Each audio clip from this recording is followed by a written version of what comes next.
ఈ ప్రాబ్లం చూడండి. A magnetic field of 100 Gauss is required which is uniform in a region of linear dimension about 10 centimeters and area of cross section about 10 to the power of minus 3 meter square. The maximum current carrying capacity of a given coil of wire is 15 amperes and the number of turns per unit length that can be wound round a core is at most 1000 turns per meter.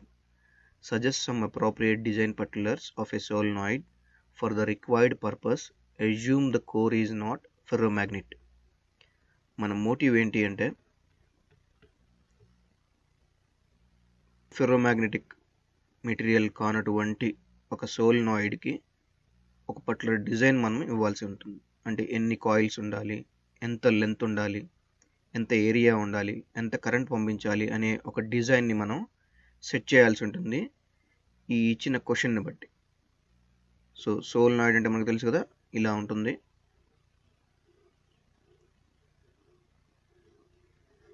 ఈ సోలినాయిడ్కి number of turns ఉన్నాయి per unit length. అంటే number of turns per unit length 1000 పెట్టుకోవచ్చు అంట. అలాగే దీనిలో వెళ్ళే uniform field ఏదైతే ఉందో అది 100 గాస్లుగా సెట్ చేయాలి. అలాగే దీనిలో మ్యాక్సిమం కరెంట్ ఎంత ఫ్లో అవడానికి ఛాన్స్ ఉంది అంటే 15 యాంపియర్స్ ఫ్లో అవడానికి ఛాన్స్ ఉంది. దీని యొక్క ఈ కాయిల్ యొక్క ఏరియా వచ్చేసి క్రాస్ సెక్షన్ ఏరియా వచ్చేసరికి 10 to the power of minus 3 meter square. ఇటువంటి కండిషన్స్ మధ్య ఉన్న ఒక సోలినాయిడ్ని మనం డిజైన్ చేయాల్సి ఉంటుంది. మనకు కావాల్సింది 100 గాస్ యూనిఫామ్ మ్యాగ్నెటిక్ ఫీల్డ్ ఉన్న సోలినాయిడ్ మనం డిజైన్ చేయాల్సి ఉంది ఇచ్చిన పర్టికులర్స్ని బేస్ చేసుకొని. ఇప్పుడు ఇన్వెస్టిగేట్ చేస్తున్నాను, ఏ క్వాంటిటీస్ ఇచ్చారు చూద్దాము. మనకి మ్యాక్సిమం కరెంట్ ఎంత ఫ్లో అవడానికి ఛాన్స్ ఉంది అంటే I is equal to 15 amperes flow అవడానికి ఛాన్స్ ఉంది. మ్యాక్సిమం టర్న్స్ పర్ మీటర్ అంటే N/L ఎన్ని ఛాన్స్ ఉన్నాయంటే 1000 టర్న్స్ పర్ మీటర్ మనం చుట్టడానికి ఛాన్స్ ఉన్నది. అలాగే మనం కంపల్సరీ ఎంత ఫీల్డ్ మనం తయారు చేయాలి అంటే 100 గాస్ లేదా 100 × 10 to the power of minus 4 Tesla.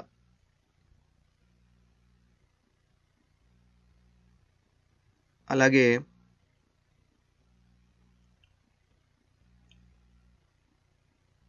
దీని యొక్క ఏరియా వచ్చేటప్పటికి A is equal to 10 to the power of minus 3 meter square.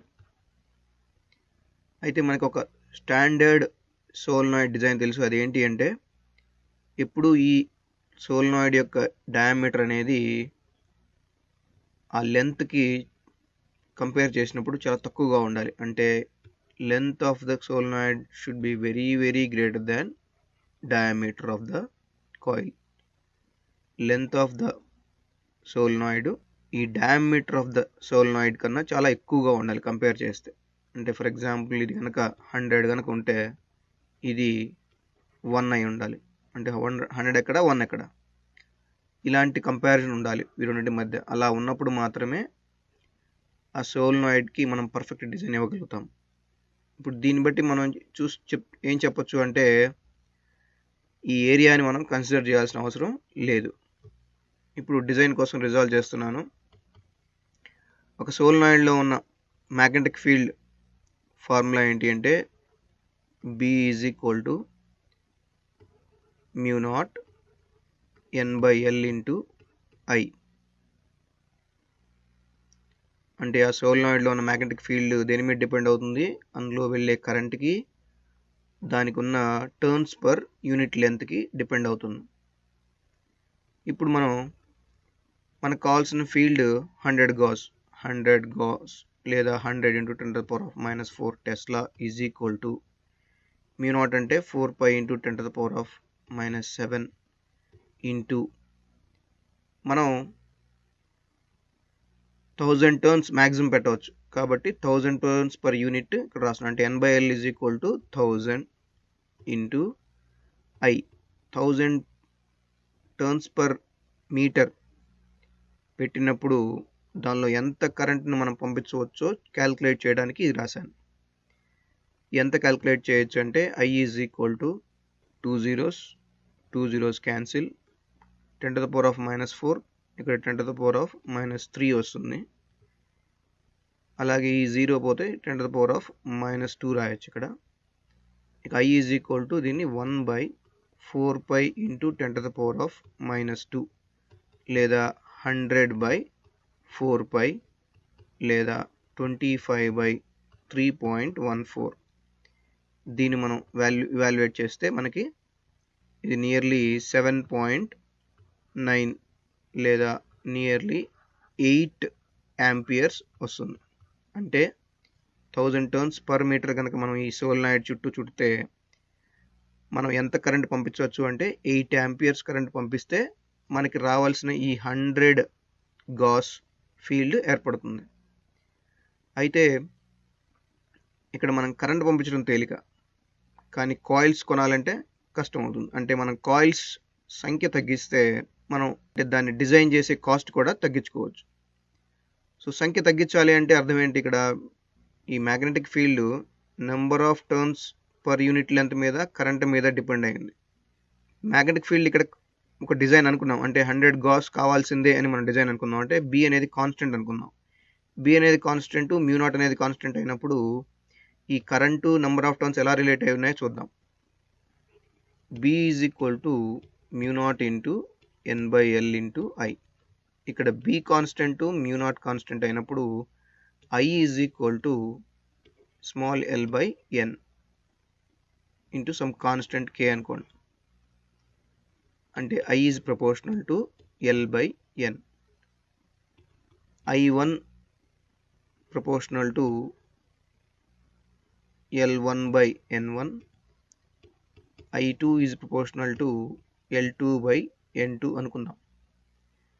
ఇప్పుడు నేను I1/I2 రాస్తాను. I1/I2 is equal to L1/n1 divided by L2/n2.